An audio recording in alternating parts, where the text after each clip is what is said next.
Already ಒಳ್ಳೊಳ್ಳೆ cinema ಮಾಡ್ತಾ ಇದ್ದಾರೆ. ಈಗ ಭವನಂ ಗಗನಂ ನನಗನ್ಸಿದ್ದು ಒಂದು ಪುಸ್ತಕ ಓದೋ ಲಿಟ್ರಲಿ ನಮ್ಮ ಮಾಸ್ಗೆ ನಮ್ಮ ಪ್ರಮೋದ್ ಇದ್ದರೆ ಕ್ಲಾಸ್ಗೆ ನಮ್ಮ ಆ ಕಡೆ and 2 finest actors and wonderful actors ಎಲ್ಲ ಕೋ ಆ್ಯಕ್ಟರ್ಸ್ಗಳು ಎಲ್ಲ ತುಂಬ ಚೆನ್ನಾಗಿ ಮಾಡಿದ್ದಾರೆ.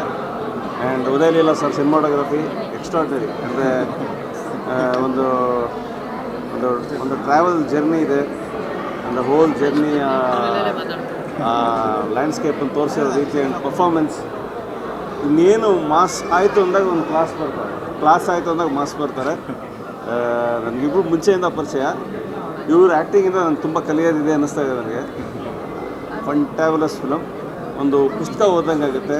ನಾವು ಒಂದು ಸೆಕ್ಷನ್ ಆಫ್ ಆಡಿಯನ್ಸಿಗೆ ಅಷ್ಟೇ ಸಿನಿಮಾ ಅಂತ ಅಂತೀವಲ್ಲ, ಇಡೀ ಕುಟುಂಬ 7 ವರ್ಷದಿಂದ 70 ವರ್ಷದವರೆಗೂ ಬಂದು ಕೂತ್ಕೊಂಡು ಪಾಪ್ಕಾರ್ನ್ ತಿಂದ್ಕೊಂಡು ಹತ್ಕೊಂಡು ಸ್ವಲ್ಪ ನಕ್ಕೊಂಡು ಒಂದು ಕೊನೆಗೆ ಒಂದು ನೀತಿ ಪಾಠ ಕೇಳಿಸ್ಕೊಂಡು ಅಥವಾ ತಿಳ್ಕೊಂಡು ಹೋಗುವಂಥ ಸಿನಿಮಾ ಭವನಂ ಗಗನಂ. ಎಲ್ಲರಿಗೂ ಒಳ್ಳೆಯದಾಗಲಿ ಸರ್. ಒಂದು ಒಳ್ಳೆಯ ಸಿನಿಮಾ ಪ್ರೊಡ್ಯೂಸ್ ಮಾಡಿದ್ದಾರೆ. ನನಗಂತೂ ಖುಷಿ ಆಯಿತು. ಯಾಕೆಂದರೆ ಈ ಥ್ರಿಲ್ಲರ್ ಇಲ್ಲ ತುಂಬ ಆಗ್ತಾಯಿದೆ. ಅದ್ರ ಮಧ್ಯದಲ್ಲಿ ಒಂದು ನಮ್ಮ ಫ್ಯಾಮಿಲಿನೆಲ್ಲ ಕರ್ಕೊಂಬಂದು ನೋಡೋವಂಥ ಸಿನಿಮಾ. ಯಾರಿಗೂ ಏನೂ ಮೋಸ ಆಗೋಲ್ಲ. ಸೂಪರ್ವಾಗಿದೆ. ದಯವಿಟ್ಟು ನೋಡಿ, ಸಿನಿಮಾ ಗೆಲ್ಲುತ್ತೆ.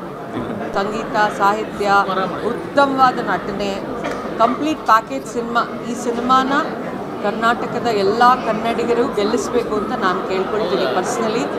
ಎಸ್ಪೆಷಲಿ ನಮ್ಮ ಪ್ರಮೋದ್ ಮತ್ತು ಪೃಥ್ವಿ ಇಬ್ಬರು ಎಷ್ಟು ಕಷ್ಟಪಟ್ಟು ಕೆಲಸ ಮಾಡ್ತಾರೆ. ಅವರ ಡೆಡಿಕೇಶನ್ಗೋಸ್ಕರನಾದರೂ ನೀವು ಅವ್ರಿಗೆ ನೂರಾರು ಸಿನಿಮಾಗಳು ಸಿಕ್ಕಿ ಅವರು ಸ್ಟಾರ್ ಆಗಬೇಕು ಅನ್ನೋದು ನನ್ನ ಆಸೆ. ನಿಮ್ಮೆಲ್ಲರ ಆಶೀರ್ವಾದ ಅವ್ರ ಮೇಲೆ ಇರಲಿ ಅಂತ ನಾನು ಕೇಳ್ಕೊಳ್ತೀನಿ. ನಮಸ್ಕಾರ, ನಾನು ನಿಮ್ಮ ರಮೇಶ್ ಇಂದ್ರ. 8 ಜನ ಸೇರಿದರೆ ಏನಾಗ್ಬೋದು ಅಂದರೆ, ಒಟ್ಟಿಗೆ ಒಂದು 8 ಜನ ಒಳ್ಳೆ ಜನ ಸೇರಿದರೆ ಏನಾಗ್ಬೋದು ಅಂದರೆ ಭವನಂ ಗಗನಂ ಥರ ಒಂದು ಸಿನಿಮಾ ಆಗುತ್ತೆ.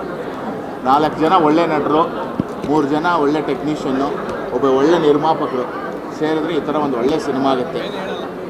ಒಳ್ಳೆ ಡೈರೆಕ್ಟ್ರು ಗಿರೀಶ್ ಮುಲಿಮನಿ, ಮ್ಯೂಸಿಕ್ ಡೈರೆಕ್ಟ್ರು ವಿಜಿ ಮತ್ತು ಉದಯ್ ಲೀಲಾ ತುಂಬ ಒಳ್ಳೆಯ ಕೆಲಸ ಮಾಡಿದ್ದಾರೆ.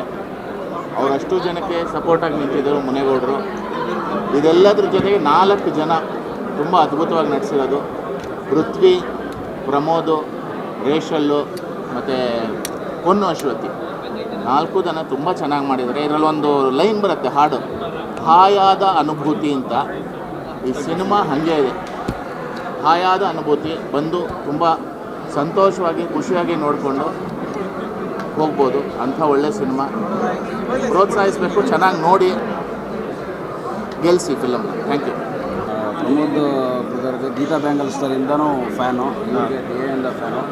ಇಬ್ಬರು ಆ್ಯಕ್ಚುಲಿ ಜಿದ್ದು ಅಭಿನಯ ಮಾಡಿದರೆ ಭವನಂ ಗಗನಂ ಸಿನಿಮಾದಲ್ಲಿ.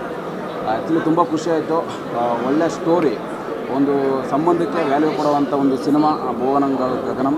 ಹಾಗೆ ಒಂದು 2-3 ಸೀನಲ್ಲಿ ಪರ್ಟಿಕ್ಯುಲರ್ ಆಗಿ ಕಣ್ಣಲ್ಲಿ ನೀರು ಬರುತ್ತೆ. ಅದರಲ್ಲಿ ಪೃಥ್ವಿ ಎಂಬರ್ ಸರ್ ಅವರ ಲವ್ ಸ್ಟೋರಿ ಕೆಮಿಸ್ಟ್ರಿಗಳು ಕೂಡ ಒಂದು ಅದ್ಭುತ. ನನಗೂ ಆ್ಯಕ್ಚುಲಿ ಕಣ್ಣಲ್ಲಿ ನೀರು ಬಂತು. ಹಾಗೆ ನಮ್ಮ ಪ್ರಮೋದ್ ಬ್ರೋ ಅವ್ರ ಕಾಂಬಿನೇಷನ್ ಕೂಡ ಒಂದು ಸೀನ್ ಇದೆ. ಇವರಿಬ್ಬರ ಒಂದು ಬಾಂಡಿಂಗ್, ಒಂದು ಎಮೋಷ್ನಲ್ ಸೀನ್ ಇದೆ. ಅದು ಕೂಡ ತುಂಬ ಅದ್ಭುತವಾಗಿ ಮಾಡಿದ್ದಾರೆ ನಿರ್ದೇಶಕರು. ಈ ತಂಡಕ್ಕೆ ಒಳ್ಳೆಯದಾಗಲಿ. ಹೊಸಬರು ಅಂದರೆ ಹೊಸ ತಂಡಗಳಿಗೆ ಹೆಚ್ಚಾಗಿ ಪ್ರೋತ್ಸಾಹ ಮಾಡ್ತಾರೆ. ಹೊಸ ಸಿನಿಮಾಗಳು ಬರ್ತವೆ. ನಾಯಕಿಯರು ಕೂಡ ಅವರು ಕೂಡ ಅದ್ಭುತವಾಗಿ ಅಭಿನಯ ಮಾಡ್ತಾರೆ. ಒಳ್ಳೆ ಲೊಕೇಶನ್ಸ್ಗಳು. ಒಳ್ಳೆಯದಾಗಲಿ ಈ ಒಂದು ತಂಡಕ್ಕೆ. All the best. ಒಳ್ಳೆಯದಾಗಲಿ. All the best.